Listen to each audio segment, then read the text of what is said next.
Salut à tous! Dans cette vidéo, je vais vous faire un peu le petit retest concernant le Kel-Tec P17. Donc c'est un pistolet que j'ai maintenant depuis plusieurs mois, avec lequel j'ai déjà pas mal tiré. J'ai tiré diverses munitions dans diverses conditions, et j'en ai donc tiré des conclusions. Je l'ai fait essayer à plusieurs autres personnes, des personnes tireurs, on va dire confirmés, des gens qui font du point, et des gens totalement, on va dire, débutants au niveau du tir. Alors, ce qui ressort tout d'abord, c'est des très bonnes impressions de prise en main, de prise de visée, de queue de détente. Là-dessus, il n'y a pas de souci. Par contre, le poids, le fait qu'il soit très léger, qu'il fasse quasiment moins de 350 grammes avec un chargeur plein, pêche un peu au niveau de la qualité des groupements, parce qu'en fait l'arme est très légère, donc on n'est pas très stable avec. Donc forcément ça pêche un peu au niveau des groupements pour les gens qui ne sont pas trop habitués à tirer à l'arme de poing. Ils ont du mal à être stables, et du coup ils ont tendance à mettre un peu des coups de doigt, quoi, parce que c'est extrêmement léger, quoi. On a vraiment quelque chose de très très léger. C'est 2 fois plus léger qu'un Glock, donc forcément quand on n'est pas habitué, ça fait que ça pêche un peu. Ensuite, ce qui pêche aussi un peu au niveau en tout cas des gens qui sont un peu novices dans le tir, c'est la culasse, qui en fait est un petit morceau, et le fait que l'arrêtoire de culasse soit un peu enclavé dans cette culasse, parce que les tireurs débutants ont l'habitude de se servir de cet arrêtoire de culasse comme d'un bouton de relâchage de culasse, ce qui n'est pas fait pour, mais du coup ils ont toujours peur en appuyant dessus qui se pince le doigt. Alors je vais mettre un étui vide pour pas percuter à vide le pistolet. Ça aussi c'est bien la merde d'ailleurs. Si jamais vous avez une munition coincée, c'est un peu la merde à régler le problème. Ce qui ressort par contre de très positif, déjà c'est le tarif, parce que c'est une arme qu'on trouve à peu près 275 € quand on en trouve. Là je peux vous dire qu'à l'heure actuelle, l'armurier qui l'a pas en stock, il l'aura pas avant le premier semestre 2023, avant mars ou avril 2023. Si votre armurier n'en a pas, il n'en recevra pas, puisque l'importateur ne les a pas encore reçus, et qu'après il faut les passer au banc d'épreuve. C'est une arme à vraiment pas cher par rapport à ses concurrents. Elle est 2 fois moins chère que la concurrence. Si vous allez chez Taurus, chez Smith & Wesson, chez Ruger, chez Browning, chez je sais pas qui, vous trouverez des choses à 500 € en face.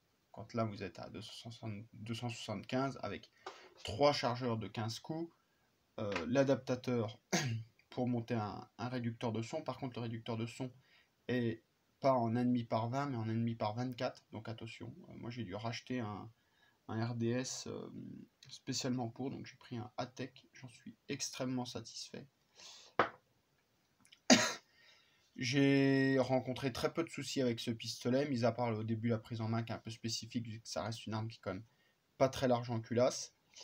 Vous voyez, moi j'ai des mains de bonne taille. J'ai pas des mains de géant, mais j'ai déjà des grandes mains.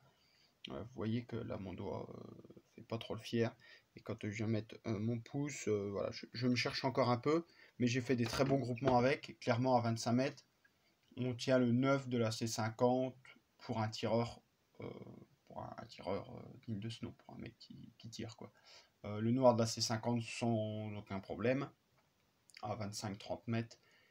Sachant que par contre, petit bémol, le canon reste fin, comme sur beaucoup de 22, on va dire un peu entrée de gamme au niveau des prix. Le canon est quand même assez fin, donc il se chauffe assez vite. Donc si vous balancez un chargeur d'affilée, il va falloir attendre un peu que le canon refroidisse, sinon les groupements se dispersent. Mais bon, ça, c'est comme toutes les armes, c'est pas une arme faite pour... vous n'avez pas un barreau de chaise.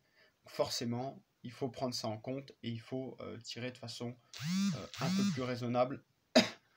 Et en tout cas... prendre un peu plus son temps pour tirer, ou bien le laisser refroidir. J'ai tiré une boîte de cartouches sans RDS, et j'ai tiré 9 boîtes de cartouches avec le réducteur de son. J'ai essayé des Norma TAC 22, j'ai essayé des Gekko Smioto, j'ai essayé des CCI standards, j'ai essayé des Winchester Subsonic, des Winchester Subsonic 42 Max, des Magtech standards, des CCI haute vitesse, des Winchester en 36 grains haute vitesse tête creuse. J'ai essayé de la longue Z, j'ai essayé des Aguila super extra, des vieilles qui traînaient, qui ont moins 15 ou 20 ans. Bref, des Fiocchi TT Sport aussi, Fiocchi TT Soft. J'ai Corail Fall, bref, j'ai essayé beaucoup de mines dedans. J'ai eu aucun incident de tir, sauf avec les Aguila Super Extra, mais c'est des boîtes qui ont peut-être 20 ans. Donc, je mets ça sur le dos de la munition, elles partent vraiment pas vite, je pense qu'elles sont à 320 mètres secondes d'origine. Et là, voilà, c'est une boîte qu'on m'a filée et qui n'a pas forcément été bien stockée. Le flingue avait déjà tiré 450 cartouches, je ne l'avais pas nettoyé, il avait tiré quasiment exclusivement avec le réducteur de son, puisque je tire tout le temps avec en fait. Donc il y avait de la merde plein l'arme, j'ai nettoyé l'arme, j'ai pas d'incident avec d'autres munitions, mais je mets ça vraiment sur le compte de la munition, mais sinon je n'ai eu strictement aucun souci en 500 cartouches avec, mis à part sur une boîte de munitions qui n'est pas faite pour. Après les longues Z bien sûr ne cyclaient pas, mais le but c'était pas que ça cycle, le but c'était de voir si c'était vraiment silencieux comme avec un verrou où vous mettez une longue Z et vous entendez le bruit du percuteur et c'est tout, et la balle dans la butte de tir. Et là c'était vraiment le cas, voilà, c'était juste intéressant pour ça. À savoir qu'avec le réducteur de son, vous avez quand même beaucoup de merde qui revient dans l'arme, et vu que l'arme a peu d'accessibilité au niveau de la chambre et de la culasse, et ben c'est un peu compliqué à nettoyer. Moi je ne l'ai pas nettoyé du tout, je vais être clair et net, je ne l'ai pas nettoyé, je l'ai démonté au bout d'une boîte de cartouches, j'ai graissé ce qu'il y avait à graisser, et c'est absolument tout. Sinon je n'ai fait aucun entretien dessus dans ces 500 cartouches, à part quand j'ai eu mes incidents de tir.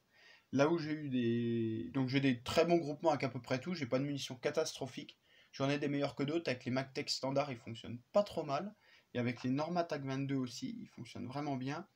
Et c'est celles qui sont le plus silencieuses pour le moment, les Norma TAC 22. Donc j'en suis vraiment satisfait. Clairement pour le prix, c'est pas déconnant du tout, c'est vraiment une arme. Ben voilà, achetez-en deux quoi. Euh, Peut-être pas une arme idéale pour faire des initiations du fait que ce soit très léger, que ce soit quand même un peu spécifique. Vous avez peu de repères par rapport à une arme conventionnelle. Les commandes sont un peu loin pour les gens qui ont des petites mains. En fait, ils ont du mal avec les commandes parce qu'elles sont quand même loin. Vous voyez, moi je suis quasiment au bout aussi. Le fait qu'on puisse mettre une optique, un petit point rouge est un bon avantage aussi. La fibre optique sur le guidon est un bon avantage. Le départ est quand même pas dégueulasse. Vous avez vu, vous avez l'indicateur, en fait c'est le marteau tout simplement, qui vient indiquer s'il est armé ou pas. Pour le tarif, c'est vraiment très bien. C'est livré en mallette, c'est livré avec 3 chargeurs. Voilà, l'adaptateur pour mettre un RDS dessus. La notice, un témoin de chambre vide, un petit verrou de pontet, il n'y a vraiment rien à dire du tout pour le prix. Votre armurier va pas se faire de l'oseille avec ça, parce qu'il c'est une marge à mon avis tout à fait dérisoire. Par contre, ça fait un très bon petit jouet pour vraiment pas cher, quoi. Donc je vous le conseille vraiment. Je vais essayer d'en essayer d'autres. Ça c'est le mien perso, donc voilà, je le garde. Mais j'aimerais bien en essayer d'autres pour me faire une idée et vraiment avoir un vrai point de comparaison. Mais en tout cas, je préfère bien mieux mon Keltec que foutre 5 ou 600 balles pour avoir un équivalent de pistolet en 9 mm sous-dimensionné et passé en 22.